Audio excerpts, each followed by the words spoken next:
Hey guys, Dr. Berg here. In this video, we're going to talk about the pre and post workout meal myth. That's right, you heard me right. It's a myth.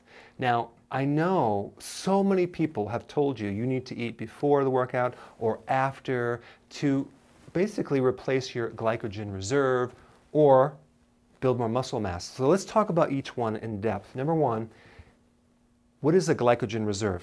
You have a certain storage of sugar in your muscle. So glycogen is the storage of sugar. It's in the liver, it's also in your muscles, okay? It's not a lot. If you were to work out, it's going to be tapped out in about a half hour, okay? And then after that, you're going to be burning fat. So why in the heck would you ever want to eat anything sweet before, during, and after a workout, right? That doesn't make sense. Because if the goal is to burn fat, then we have to burn off the sugar before we get to the fat, because that's how the body works. So everything after half hour is all sugar, and then after that is fat burning, okay?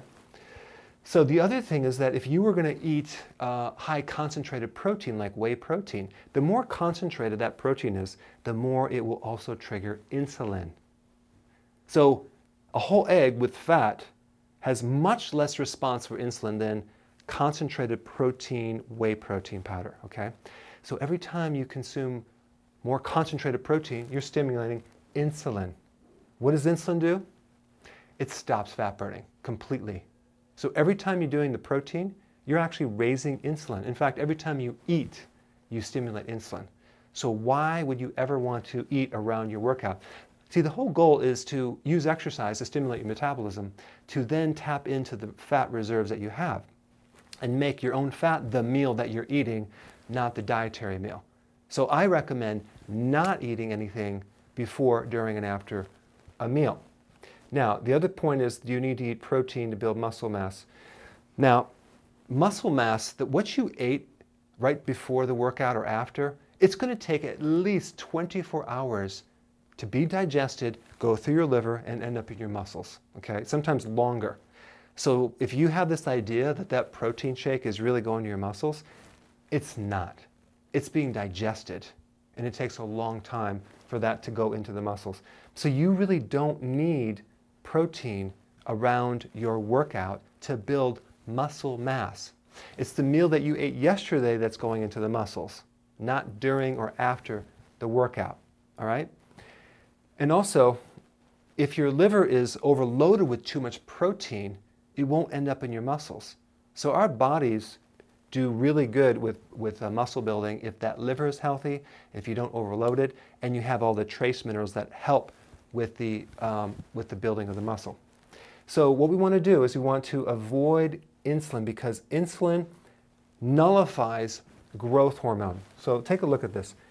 When you exercise, you induce a stress event that breaks down your muscles, it burns up sugar in the muscles, and then you're going to eventually stop. And then your body's going to recover. During the recovery process is where your digestion's occurring, where your body is building back up, where it's using fat.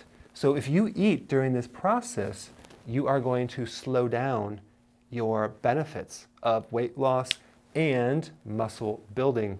And there's some exceptions, I'll get to that. So the point is that the benefits of exercise actually occur 24 to 48 hours after you work out in the deep sleep. So a much better strategy would be to focus on getting a better sleep and not eating anything before, during, and after a workout, okay? Now, the exception is if you're an athlete. The exception is if you work out twice a day and you're a huge bodybuilder.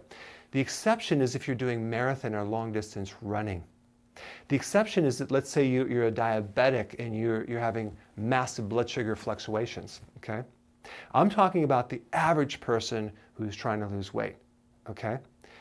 So in summary, we want to stimulate growth hormone.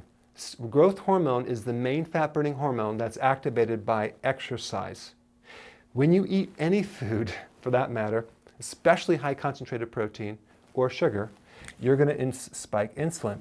Insulin will then block growth hormone. It's a dominating hormone, and it'll nullify growth hormone, so therefore you don't get the effects of muscle building, you don't get the effects of lean body mass, okay?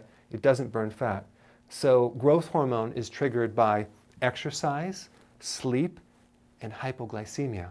So we want to exercise to tap out our sugar reserves, creating a lower hypo effect of our sugar, hypoglycemia effect, not a bad hypoglycemic, but just a lower blood sugar, to keep this growth hormone active so we can really benefit from that workout, okay?